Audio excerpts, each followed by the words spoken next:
ഈ ഉപവാസ സമരത്തിന്റെ അധ്യക്ഷത അലങ്കരിക്കുന്ന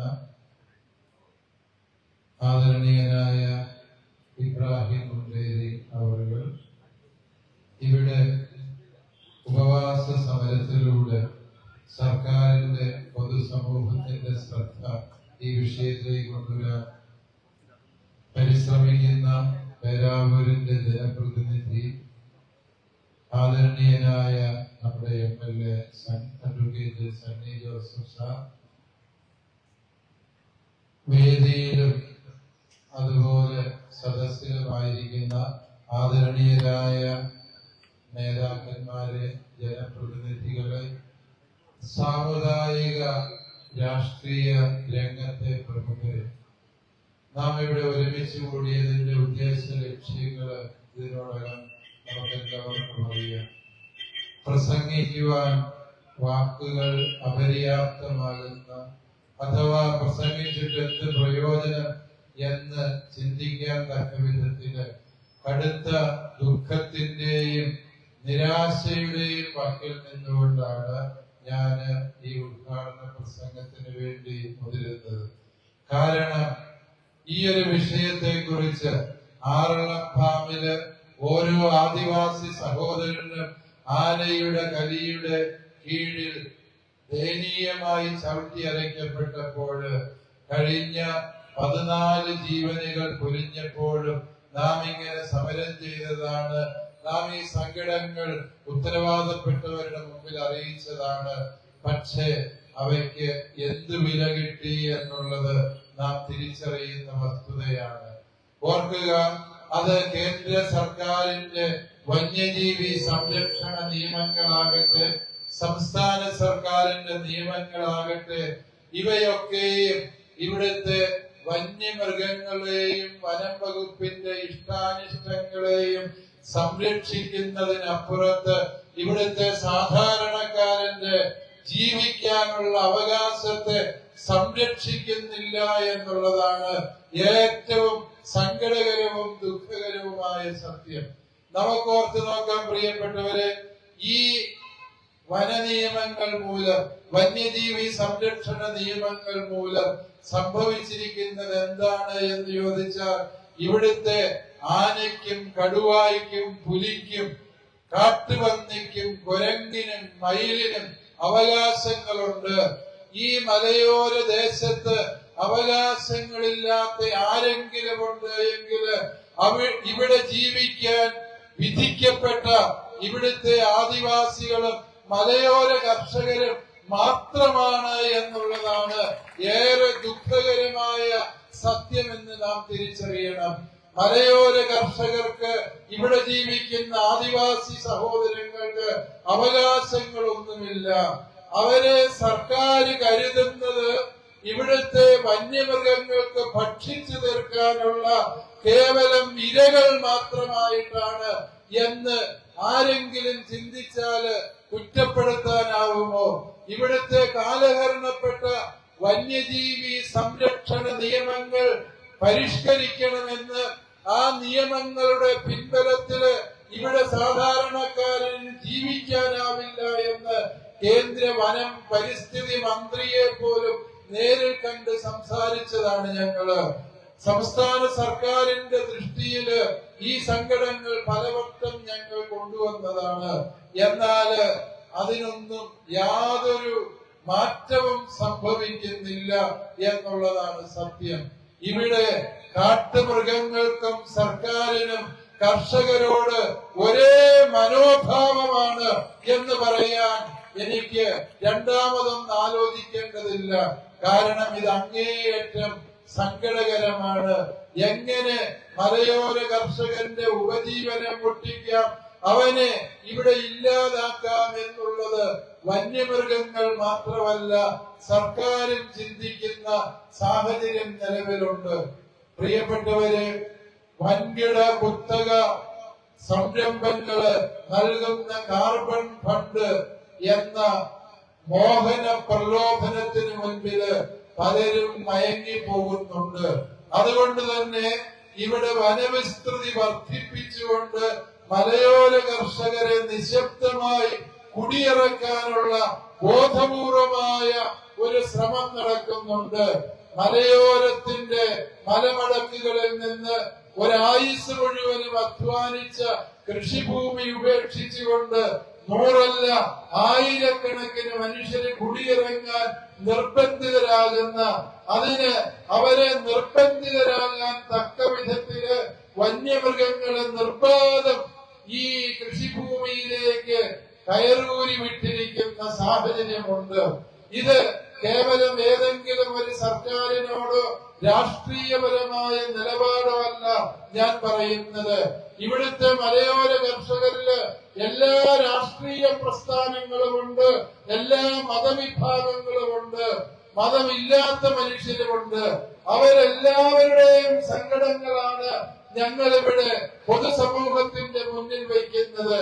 ഇവിടെ കുടിയേറ്റ കർഷകനെ കുടിയേറ്റ മണ്ണിൽ നിന്ന് കുടിയിറക്കുന്നതിന് വേണ്ടിയുള്ള സംഘടിതമായൊരു ശ്രമം, അത് കാർബൺ ഫണ്ട് കൈപ്പറ്റുന്നതിന് വേണ്ടി കുടിയേറ്റ കർഷകനെ പടിയിറക്കി പിണ്ടം വെച്ച് ആ പ്രദേശം മുഴുവനും വനഭൂമിയാക്കി മാറ്റാനുള്ള ഒരു ശ്രമം സംഘാതമായി നടക്കുന്നു എന്ന് സംശയിക്കാൻ പോരുന്ന എല്ലാ സാഹചര്യങ്ങളും ഇവിടെ നിലവിലുണ്ട്.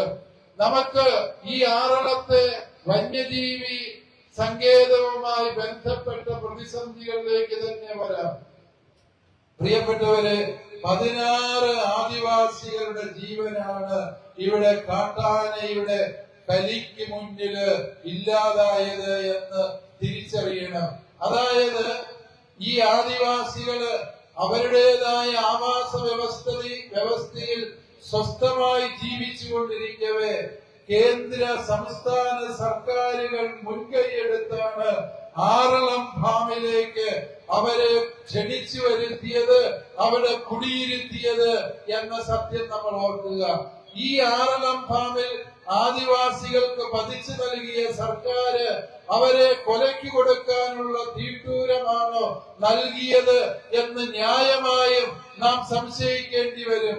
കാരണം ഇത്രയും ആദിവാസികളുടെ ജീവൻ പൊലിഞ്ഞിട്ട് ചെറുവിരൽ പോലും അനക്കാൻ സർക്കാർ, അത് കേരളം ഭരിക്കുന്ന സർക്കാരാകട്ടെ കേന്ദ്രം ഭരിക്കുന്ന സർക്കാരാകട്ടെ സന്നദ്ധമായിട്ടില്ല. കേവലം ഏതെങ്കിലും ഒരു മുന്നണിയെയോ ഒരു രാഷ്ട്രീയ പാർട്ടിയെയോ അല്ല ഞാൻ പറയുന്നത്. എല്ലാവർക്കും ആത്യന്തികമായി ഈ മലയോര കർഷകനോടുള്ള മനോഭാവം എന്ത് എന്ന് ഞങ്ങൾ പലവട്ടം മനസ്സിലാക്കിയിട്ടുള്ളതാണ്. ആ മനസ്സിലാക്കിയതിന്റെ പശ്ചാത്തലത്തിലാണ് സംസാരിക്കുന്നത്.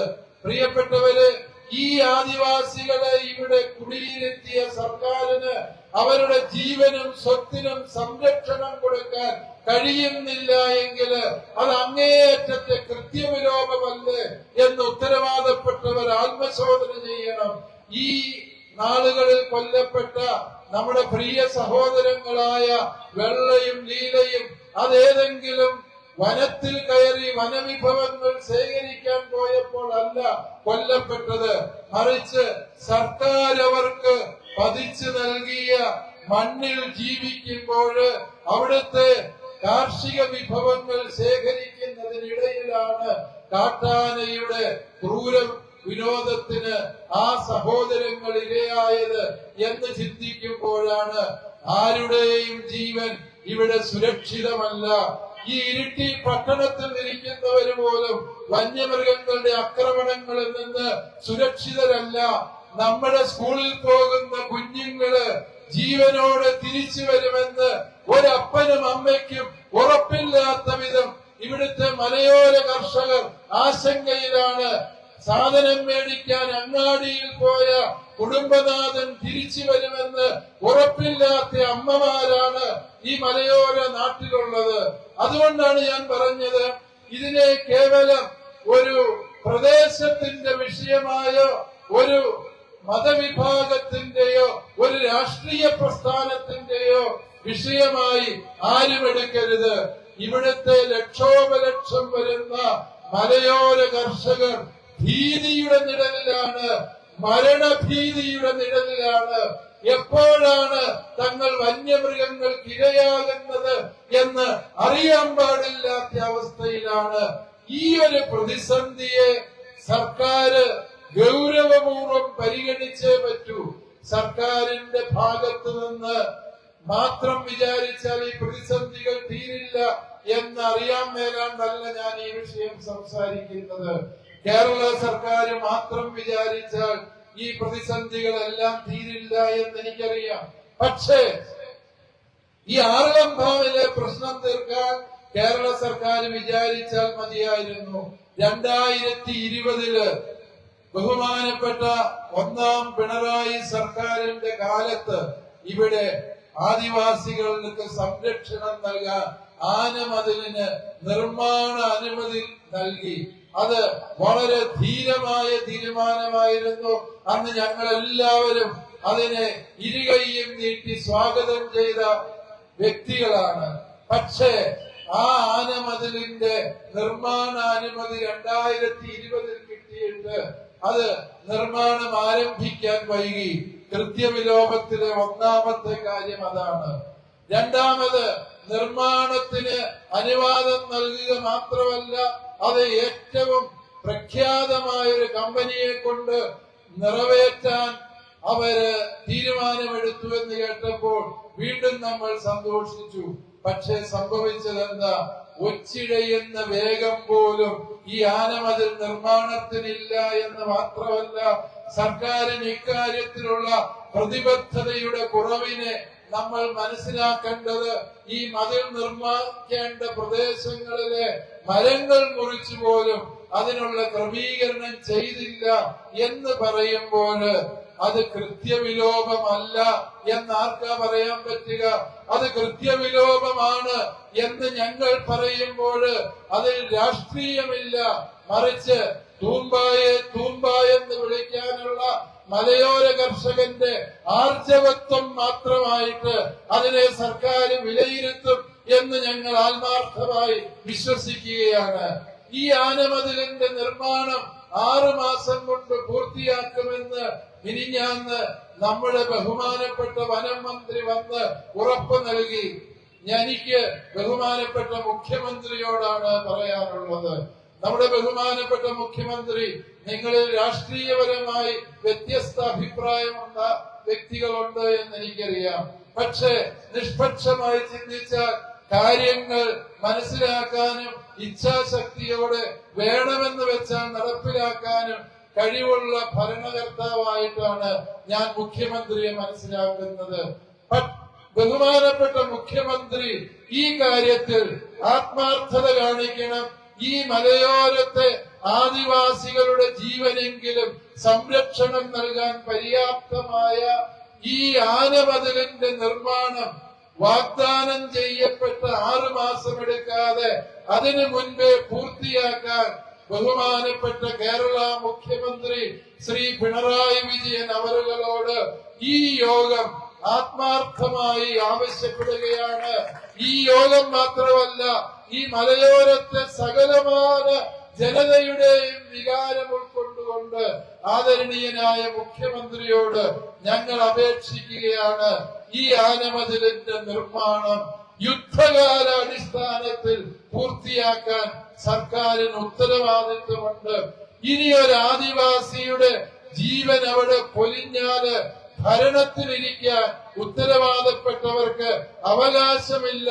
അത്രമേൽ സങ്കടത്തിലാണ്, പ്രതിഷേധത്തിലാണ് ഞങ്ങൾ സംസാരിക്കുന്നത് എന്ന് ഉത്തരവാദപ്പെട്ടവർ മനസ്സിലാക്കുക. രണ്ടാമത്തെ വിഷയമായി എനിക്ക് പറയാനുള്ളത്, ഈ വന്യമൃഗങ്ങൾ ക്രമാതീതമായി നാട്ടിൽ പെരുകുകയാണ്.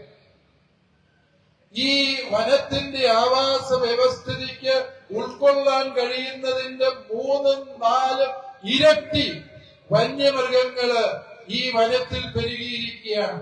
കടുവകളും പുലികളും അവയുടെ ആവാസ വ്യവസ്ഥിതിക്ക് ഉൾക്കൊള്ളാനാവാത്ത വിധം പെരുകിയതുകൊണ്ട് തമ്മിൽ കടിച്ചു കീറി ചാകുന്നതിന്റെ പത്ര റിപ്പോർട്ടുകള് അല്ലെങ്കിൽ അവയുടെ പോസ്റ്റ്മോർട്ടം റിപ്പോർട്ടുകള് നമ്മൾ കാണുകയാണ്. ആനകളുടെ എണ്ണം പെരുകി തമ്മിൽ കുത്തിമരിക്കുന്നതിന്റെ വാർത്തകൾ നമ്മൾ വായിക്കുന്നുണ്ട്. പ്രിയപ്പെട്ടവരെ, സാമാന്യ ബുദ്ധിയുള്ള എല്ലാ രാജ്യങ്ങളും ചെയ്യുന്നത് എന്താണ്? ഇപ്രകാരം ക്രമാതീതമായി വന്യമൃഗങ്ങൾ ഒരു പ്രദേശത്ത് വളരുന്നതിന് അവര് ശാസ്ത്രീയമായ കർമ്മ പദ്ധതികൾ ആവിഷ്കരിക്കും. അപ്രകാരത്തിലുള്ള യാതൊന്നും ഈ മലയോരത്തിന്റെ പ്രാന്തപ്രദേശങ്ങളിലെ വനങ്ങളിൽ ഒരു പഠനവും ആരും നടത്തുന്നില്ല. ശാസ്ത്രീയമായ ഒരു ഗവേഷണവും നടത്തിയിട്ടില്ല. തൽഫലമായി ക്രമാതീതമായി പെറ്റുവരികിയ ഈ വന്യമൃഗങ്ങളെ വനത്തിൽ ഉൾക്കൊള്ളാൻ പറ്റുന്നില്ല. ആ വനത്തിന്റെ പരിസരങ്ങളിലെ കൃഷിഭൂമികൾക്ക് ഉൾക്കൊള്ളാൻ പറ്റാതെ അവ നാട്ടിൻ പ്രദേശങ്ങളിൽ നിന്ന് ടൗണുകളിലേക്ക് പോലും എത്തിപ്പെടുന്ന സാഹചര്യങ്ങളുണ്ടായി. സർക്കാർ ഇത്തരത്തിൽ അധികമായ ആനകളെ മയക്കുവെടി വെച്ച് ഈ ആനകൾ കുറവുള്ള വനങ്ങളിൽ കൊണ്ടുപോയി മാറ്റിപ്പാർപ്പിക്കേണ്ടതുണ്ട്. കടുവകളെയും പുലികളെയും ഇതുപോലെ സംരക്ഷിക്കേണ്ടതുണ്ട്. അവയെല്ലാം കൊന്നുകളയണമെന്നല്ല ഞങ്ങൾ നിരുത്തരവാദപരമായി പറയുന്നത്. ഇതേക്കുറിച്ച് കൃത്യമായ പഠനങ്ങൾ നടത്തി ഈ മൃഗങ്ങളെ മാറ്റിപ്പാർപ്പിക്കാൻ, അവയുടെ എണ്ണം ക്രമാതീതമായി പെരുകുന്നത് തടയുന്നതിന് എന്തെല്ലാം നടപടികൾ സ്വീകരിക്കാൻ പറ്റുമോ അത് ചെയ്യാൻ കഴിയേണ്ടതുണ്ട്. എങ്കിൽ മാത്രമേ ഈ പ്രതിസന്ധികൾക്ക് യഥാർത്ഥ പരിഹാരം ഉണ്ടാക്കാൻ സാധിക്കുകയുള്ളൂ. ഇവിടെ സർക്കാരിന്റെ നയപരമായ ചില വൈകല്യങ്ങള് മൃഗങ്ങൾ പുറത്തിറങ്ങുന്നതിന് നിമിത്തമായി എന്ന് പറയാതെ നിവൃത്തിയില്ല. ഈ വയനാട്ടിലെ മലനിരകളില്, വയനാട്ടിലെ റിസർവ് ഫോറസ്റ്റിന്റെ മരങ്ങൾ വെട്ടിയെടുത്ത് അവിടെ മുഴുവനും യൂക്കാലിത്തോട്ടങ്ങളും അക്കേഷ്യയും അവിടെ നട്ടുപിടിപ്പിച്ചത് ഇവിടുത്തെ മലയോര കർഷകരാണോ ചെയ്തത്? ഇന്നാട്ടിലെ വനം വകുപ്പ് ഉദ്യോഗസ്ഥരുടെ വിവരദോഷമാണ്. അവിടെ വന്യമൃഗങ്ങളുടെ ആവാസ വ്യവസ്ഥിതി ഇല്ലാതായി എന്ന് മാത്രമല്ല, അക്കേഷ്യയിൽ നിന്ന് എന്താണ് ഈ വന്യമൃഗങ്ങൾ ഭക്ഷിക്കാനുള്ളത്? അല്ലെങ്കിൽ യൂക്കാലി മരത്തിൽ നിന്ന് അവയ്ക്ക് എന്താണ് ലഭ്യമാകാനുള്ളത്? ഓർക്കുക, ഈ വനപാലകർ തന്നെയാണ് വന്യമൃഗങ്ങൾക്ക് വനത്തിൽ ജീവിക്കാനുള്ള ആവാസ വ്യവസ്ഥിതി നശിപ്പിച്ചു കളഞ്ഞത്. അല്ലാതെ ഇവിടുത്തെ കുടിയേറ്റ കർഷകൻ പറമ്പിൽ പ്ലാവ് നട്ടതുകൊണ്ടോ മാവ് നട്ടതുകൊണ്ടോ വാഴ നട്ടതുകൊണ്ടോ ആണ് എന്ന് തൊടുന്യായം പറയുന്നവര്, നിങ്ങൾ നിരുത്തരവാദപരമായി നടപ്പിലാക്കിയ വനനയങ്ങളിലെ വൈകല്യമാണ് ഈ അപരിഹാര്യമായ ദുരന്തത്തിന് നിമിത്തമായത് എന്ന വസ്തുത മറച്ചുവെക്കരുത്. ഞങ്ങള് മര്യാഹാരം കഴിക്കുന്നവരാണ്. എന്താണ് ഈ വനമേഖലകളിൽ സംഭവിച്ചുകൊണ്ടിരിക്കുന്നത് എന്നുള്ളതിന് ഞങ്ങളും സാക്ഷികളാണ്. സർക്കാർ ഇങ്ങനെ യാതൊരു തത്വദീക്ഷയുമില്ലാതെ നട്ടുപിടിപ്പിച്ച ഇത്തരത്തിലുള്ള മരങ്ങളെല്ലാം വനമേഖലയിൽ നിന്ന് നീക്കി അവിടെ വന്യമൃഗങ്ങൾക്ക് ഭക്ഷണം ലഭിക്കുന്ന രീതിയിലുള്ള ഫലവൃക്ഷങ്ങൾ നട്ടുപിടിപ്പിക്കുക. വന്യമൃഗങ്ങൾ കർഷകരെ ഉപദ്രവിക്കുന്ന സാഹചര്യം ഒഴിവാക്കാൻ സാധിക്കും. ബഹുമാനപ്പെട്ട വനം വകുപ്പ് മന്ത്രി എന്നോട് പറഞ്ഞു, പിതാവ് സംസാരിക്കുമ്പോൾ എന്റെ പ്രായമെങ്കിലും പരിഗണിക്കണമെന്ന്. ഞാൻ അദ്ദേഹത്തോട് ആദരപൂർവ്വം ബഹുമാനപ്പെട്ട മന്ത്രിയെ കുറിച്ച് യാതൊന്നും പറയുന്നില്ല. ബഹുമാനപ്പെട്ട മന്ത്രി, അങ്ങയോട് ഒരേ ഒരു കാര്യം മാത്രം ഈ ജനത അപേക്ഷിക്കുകയാണ്. അങ്ങയുടെ കീഴിലുള്ള വനം വകുപ്പ് ഉദ്യോഗസ്ഥരോട് പറയണം, അവരെ ഏൽപ്പിച്ചിരിക്കുന്ന ദൗത്യം വനപാലനമാണ്. അല്ലാതെ ഏതെങ്കിലും കർഷകന്റെ വീട്ടില് കാട്ടുപന്നി ഇറച്ചിയുണ്ടോ എന്നറിയാൻ വേണ്ടി അവരുടെ അടുക്കള തോറും കയറിയിറങ്ങി ചട്ടി പൊക്കി നോക്കുന്ന പണിയല്ല വനപാലകർക്കുള്ളത് എന്ന് കൃത്യമായ കർശനമായ നിർദ്ദേശം ബഹുമാനപ്പെട്ട മന്ത്രി നൽകണം. ഓന്തിനെ പിടിച്ചു, ഉടുമ്പിനെ പിടിച്ചു, മുള്ളംപന്നിയുടെ പീലി അവിടെ കണ്ടു എന്ന് പറഞ്ഞ് കർഷകനെതിരെ കേസെടുക്കാൻ വരുന്ന വനപാലകരെ നിങ്ങളോട് വ്യക്തവും കൃത്യവുമായ ഭാഷയിൽ ഞാൻ പറയുന്നു, ഈ കുടിയേറ്റ ജനതയ്ക്ക് വേണ്ടി പറയുകയാണ്. ഒരൊറ്റ കുടിയേറ്റ കർഷകന്റെയും കൃഷിഭൂമിയിൽ ഇറങ്ങി ഇനി നിങ്ങളുടെ തന്നിഷ്ടം പോലെ കർഷകരെ അറസ്റ്റ് ചെയ്യാമെന്നോ മർദ്ദിക്കാമെന്നോ ഭീഷണിപ്പെടുത്താമെന്നോ ഒരൊറ്റ വനപാലകനും ചിന്തിക്കേണ്ട, അത് അനുവദിച്ചു തരുന്ന വിഷയമില്ല. നിങ്ങൾ ഇരുളിന്റെ മറവിൽ തയ്യാറാക്കിയ വനനിയമത്തെ കാറ്റിൽ പറത്താന് ഈ കുടിയേറ്റ ജനതയുടെ ഇച്ഛാശക്തിക്ക് കഴിഞ്ഞുവെങ്കിൽ ഞങ്ങളുടെ വികാരങ്ങൾ മനസ്സിലാക്കി ഉചിതമായി തീരുമാനമെടുക്കാൻ ബഹുമാനപ്പെട്ട മുഖ്യമന്ത്രി സൗമനസ്യം കാണിച്ചതിന് മുഖ്യമന്ത്രിയോടും ഈ ജനതയുടെ ആദരം ഞാൻ പങ്കുവയ്ക്കുകയാണ്. അല്ലയോ വനപാലകരെ, നിങ്ങളുടെ ഉത്തരവാദിത്വം വന്യജീവികൾ കൃഷിഭൂമിയിൽ ഇറങ്ങാതെ വനാതിർത്തിയിൽ കാവൽ നിൽക്കുകയാണ്. അല്ലാതെ ശീതീകരിച്ച മുറികളിൽ പട്ടണങ്ങളിൽ വനപാലകരുടെ ഓഫീസിലിരിക്കുന്ന സുഖനിദ്ര പോകേണ്ടവരല്ല നിങ്ങള് എന്ന സത്യം ഓർക്കുക. നിങ്ങളുടെ ഉത്തരവാദിത്വം നിങ്ങൾ ശരിയായി നിറവേറ്റിയിരുന്നു എങ്കിൽ ഏതെങ്കിലും ഒരു കർഷകനോ ആദിവാസിയോ ഇവിടെ ജീവൻ പൊലിയേണ്ട സാഹചര്യം ഉണ്ടാകുമായിരുന്നില്ല. ഞാൻ പലവട്ടം പറഞ്ഞിട്ടുള്ള ഒരു ആശയം കൂടി, അല്ലയോ മലയോര കർഷകരെ, നിങ്ങളോട് ഞാൻ പങ്കുവയ്ക്കുകയാണ്. വനത്തിൽ നിന്ന് 10, 20, 30 കിലോമീറ്റർ അകലെയുള്ള കൃഷിഭൂമിയിൽ പെറ്റുവരുകുന്ന വന്യമൃഗങ്ങള് എന്ന് ഓമന പേരിട്ട് വിളിക്കുന്ന പന്നിയും അതുപോലെ കുരങ്ങും മയിലും ഒന്നും ഇനിമേൽ വന്യമൃഗങ്ങളായി നമ്മൾ കരുതുന്നില്ല. അവയൊക്കെയും നമ്മുടെ പറമ്പിൽ നമ്മൾ വളർത്തുന്ന മൃഗങ്ങളാണ്. അവയുടെ മേലുള്ള അവകാശം ഇനിമേൽ കർഷകനാണ്. അതിന്റെ പേരും പറഞ്ഞ് ഒരു വനപാലകനും ഇനി കർഷകനെ പീഡിപ്പിക്കുന്ന സാഹചര്യം ഉണ്ടാകാൻ പാടില്ല. അതിന് സംഘടിതമായ നീക്കം കർഷകരുടെ ഭാഗത്ത് നിന്ന് ഉണ്ടാകേണ്ടതുണ്ട്. കർഷകരുടെ കൂട്ടായ്മയ്ക്ക് മാത്രമേ ഈ പ്രതിസന്ധിയെ പരിഹരിക്കാൻ സാധിക്കുകയുള്ളൂ.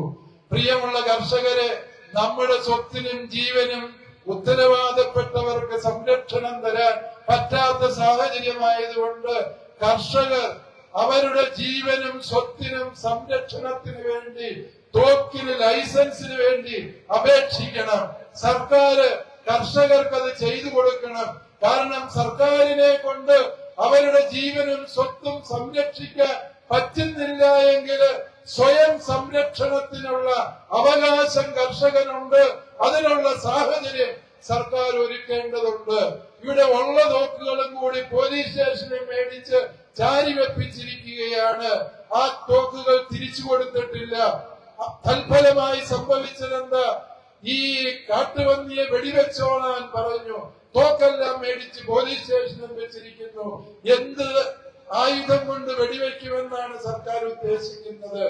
ഈ ദയനീയാവസ്ഥകൾക്ക് നൈയാമികമായ പരിഹാരം കാണാൻ ഉത്തരവാദപ്പെട്ട സർക്കാരിന്റെ ഭാഗത്ത് നിന്ന് സത്വരമായ നടപടി ഉണ്ടാകണം എന്ന് സ്നേഹപൂർവ്വം ഞാൻ ഓർമ്മിപ്പിക്കുകയാണ്. നമ്മുടെ പ്രിയ സഹോദരങ്ങൾ ആറളം ഫാമില് കാട്ടാനയുടെ കലിക്കിരയാകുമ്പോൾ അത് പൊതുജന ശ്രദ്ധയിൽ കൊണ്ടുവരാൻ നമ്മുടെ ജനപ്രതിനിധിയായ പ്രിയപ്പെട്ട സണ്ണി ജോസഫ് ഉപവാസത്തിനിരിക്കുന്നു എന്നറിഞ്ഞപ്പോൾ അവിടെ വരേണ്ടത് ഈ മലയോര ജനതയുടെ മകൻ എന്ന നിലയിൽ എന്റെയും ഉത്തരവാദിത്വമായി ഞാൻ കരുതി. പലരും എന്നോട് പറഞ്ഞു, പിതാവ് അവിടെ പോകാൻ പാടുണ്ടോ എന്നൊക്കെ ചോദിച്ച് എന്നെ വിളിച്ച് ഭീഷണിപ്പെടുത്താനും പിന്തിരിപ്പിക്കാനും ശ്രമിച്ചു. പക്ഷേ എനിക്കിതിൽ രാഷ്ട്രീയമില്ല. എന്റെ നിലപാട് എന്ന് പറയുന്നത് ഏതൊരു മലയോര കർഷകൻ എവിടെയെല്ലാം അവഗണിക്കപ്പെടുമോ, എവിടെയെല്ലാം അവന്റെ അവകാശങ്ങൾ നിഷേധിക്കപ്പെടുന്നുവോ, ജാതിക്കും മതത്തിനും രാഷ്ട്രീയത്തിനും അതീതമായി ഈ മലയോര കർഷകന്റെ പക്ഷത്ത് നിൽക്കാൻ ഞാൻ പ്രതിബദ്ധത കാണിക്കും. കാരണം എന്റെ സിരകളിൽ ഒഴുകുന്നത് ഈ മലയോര കർഷകന്റെ ചോരയാണ് എന്നുള്ളത് കൊണ്ട് മലയോര കർഷകന്റെ പക്ഷത്ത് നിൽക്കാൻ ആരുടെയും ആശീർവാദം എനിക്ക് അനുബന്ധമായ ആവശ്യമില്ല എന്നുകൂടി സ്നേഹത്തോടെ ഓർമ്മിപ്പിക്കുന്നു. നമ്മുടെ പ്രതിസന്ധികള് നിയമസഭയിൽ പലവട്ടം ഉന്നയിച്ചവരാണ് നമ്മുടെ ബഹുമാനപ്പെട്ട 2 MLA ഇവിടെയുള്ളവര്, ബഹുമാനപ്പെട്ട സണ്ണി ജോസഫും സജീവ് ജോസഫും മറ്റ് പല MLA അത് ചെയ്യുന്നുണ്ട് എന്നുള്ളത് ഞാൻ നന്ദിയോടെ ഓർക്കുന്നു. അവർക്കെല്ലാം അഭിവാദ്യങ്ങൾ നേർന്നുകൊണ്ട് ഈ ഒരു പ്രതിസന്ധിക്ക് ശാശ്വത പരിഹാരം കാണാൻ ബഹുമാനപ്പെട്ട കേരള സർക്കാരിന് പറ്റുന്ന കാര്യങ്ങൾ അവരും കേന്ദ്ര സർക്കാരിൽ സമ്മർദ്ദം ചെലുത്തുന്നതിന് നാം എല്ലാവരും ഒരു മനസ്സോടെ നിന്ന് നമ്മുടെ അവകാശങ്ങൾ നേടിയെടുത്ത് നമ്മുടെ ജീവനും സ്വത്തിനും സംരക്ഷണം, നമ്മുടെ കുഞ്ഞുങ്ങൾക്ക് സംരക്ഷണം, നമ്മുടെ സഹോദരങ്ങൾക്ക് സംരക്ഷണം, പള്ളിയിൽ പോകുന്ന അമ്മ പെങ്ങന്മാര് പോലും വന്യമൃഗങ്ങൾക്ക് ഇരയാകുന്ന ഗതികേട് ഈ മലയോരത്തുണ്ട് എന്ന് നമ്മൾ തിരിച്ചറിയുന്നു. ഈ പ്രതിസന്ധി അതിജീവിക്കാൻ നാം ഒരുമിക്കുന്നില്ല എങ്കിൽ പിന്നെ എപ്പോഴാണ് മലയോര കർഷകരെ നാം ഒരുമിക്കാൻ പോകുന്നത് എന്ന് മാത്രം ചോദിച്ചുകൊണ്ട് ഈ ഉപവാസ സമരം ഉദ്ഘാടനം ചെയ്തതായി അറിയിക്കുന്നു. എല്ലാ ഭാവുകങ്ങളും നേരുന്നു.